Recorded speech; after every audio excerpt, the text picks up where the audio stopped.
Ciao a tutti! Oggi una di quelle pizze alla quale io non riesco a resistere.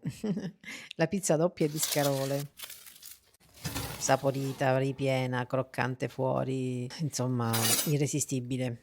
In versione XXL per tutta la famiglia. Iniziamo. Scarola.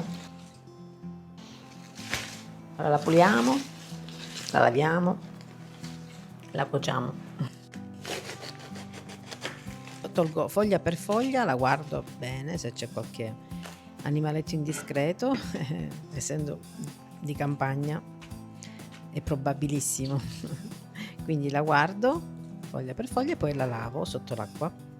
Prima foglia per foglia, poi la lascio in ammollo con bicarbonato per un po' e poi risciacquo e sarà pulita.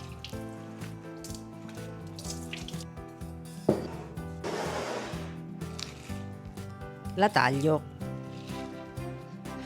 La verdura sembra tanta quando è cruda, poi da cotta diventa pochissima, quindi non vi spaventate se sembra tantissima, ma ci vuole un bel cespo grande. Olio, io uso extravergine, ma va bene anche olio di oliva, olio di semi se preferisci. Uno spicchio d'aglio e un peperoncino se ti piace. E andiamo sui fornelli. Io non faccio la solita bollitura perché poi verrebbe troppo morbida, a me piace un po' più croccantina, però fai come fai di solito, io la faccio così e viene buonissima.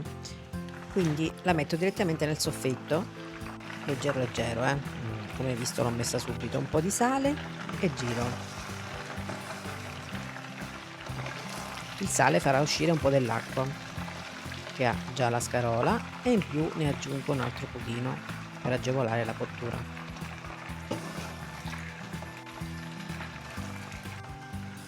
E vedrai che si appassirà sempre di più, rimarrà poca.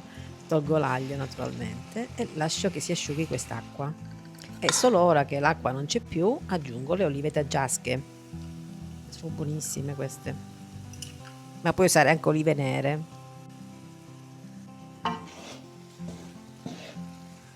E faccio insaporire. Come vedi da quella montagna di verdura è rimasta poca, però è sufficiente. Vedi che è uscito di nuovo l'olio, adesso è pronta. La possiamo togliere.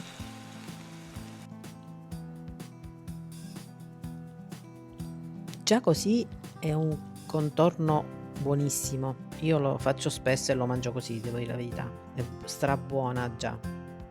Quindi questa è già una ricetta. Adesso facciamo la pasta della pizza. 600 g di farina, 0. Aggiungo 400 g di acqua, pian piano, temperatura ambiente o leggermente tiepida. 10 g di lievito di birra o di più se hai più fretta, diciamo. Poi dipende sempre dall'ambiente, da se c'è caldo, quindi l'acqua adesso che magari fa più freddo fuori preferisco metterla leggermente tiepida. E mescoliamo così semplicemente, senza impastare.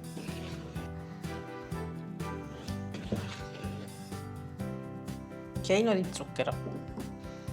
Come dico sempre, il cucchiaino di zucchero serve per la colorazione della pizza finale. Un cucchiaino abbondante di sale.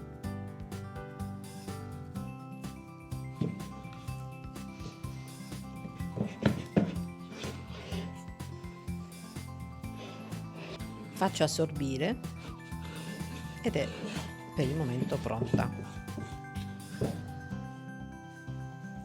Facile facile.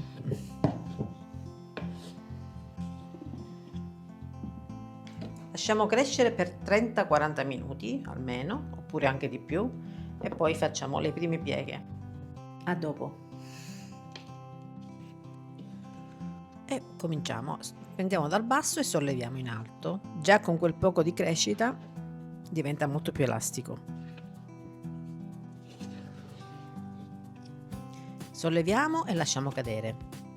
Acquisterà sempre più forza e diventerà sempre più tenace. Ora aggiungo l'olio, 2 cucchiai.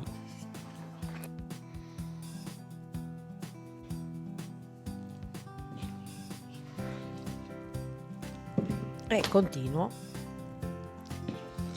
a piegare. Non è una cosa banale, è una cosa importante, nel senso che tutto questo farà sì che poi alla fine diventerà bella alveolata con le bolle e acquisterà più forza.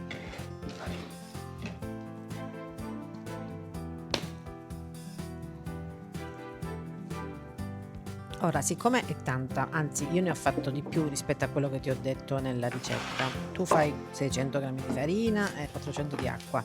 Io ne ho fatta di più perché devo fare altre pizze, quindi se vedete un quantitativo superiore è perché ne ho messo a crescere un po' di più.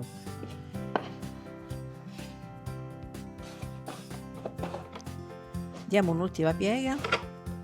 Sotto ho messo semola, in modo che non si attacchi e che assorba l'umidità che è rimasta all'impasto, e ci siamo. La lasciamo crescere qua dentro. Lasciamo crescere o a temperatura ambiente fino al raddoppio, almeno il triplo, oppure in frigorifero per tutta la notte, per il giorno dopo. Come ti dicevo, questo quantitativo è di più e infatti si vede, è bellissimo, guarda che meraviglia. Io l'ho tenuto in frigorifero dalla sera prima, poi l'ho tolta dal frigorifero per un paio d'ore, adesso la lavoro. Farina di riso o di semola sul piano.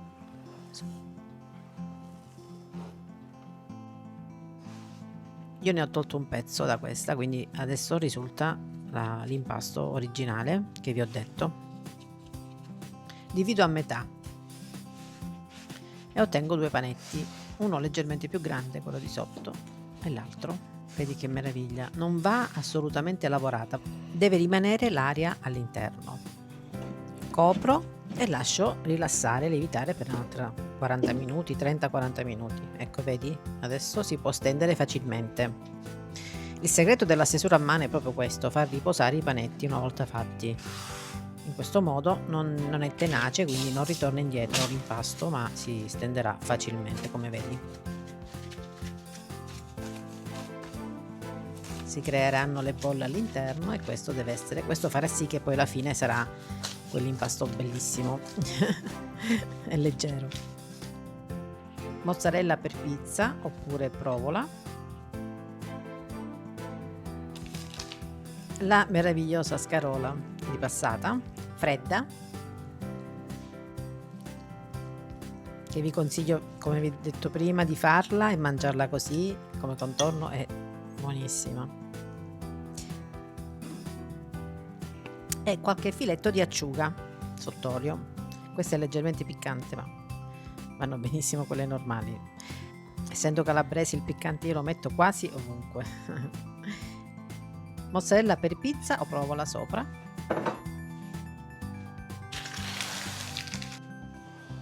E siamo pronti a coprire con l'altra metà, che stendiamo sempre a mano velocemente.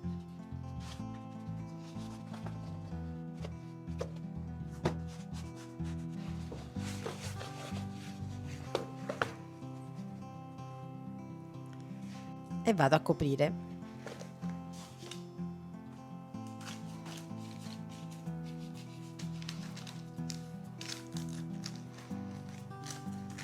Premiamo sui due bordi, così si sigillerà.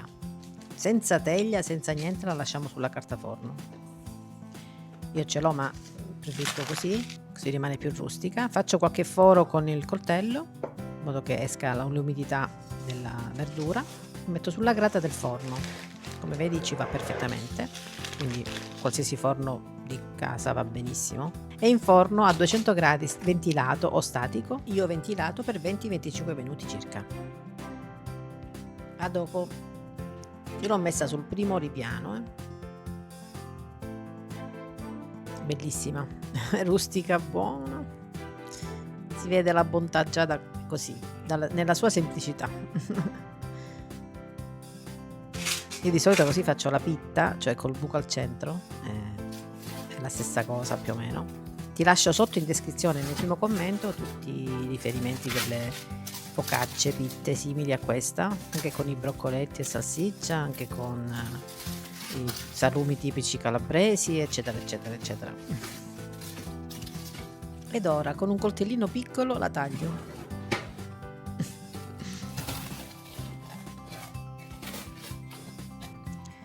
Bellissima, mamma mia, che meraviglia, lo dico sola. Beh, è veramente tanta roba, eh.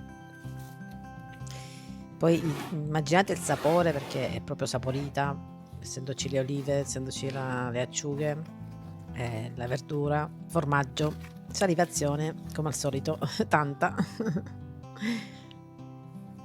Vi consiglio di farla, veramente.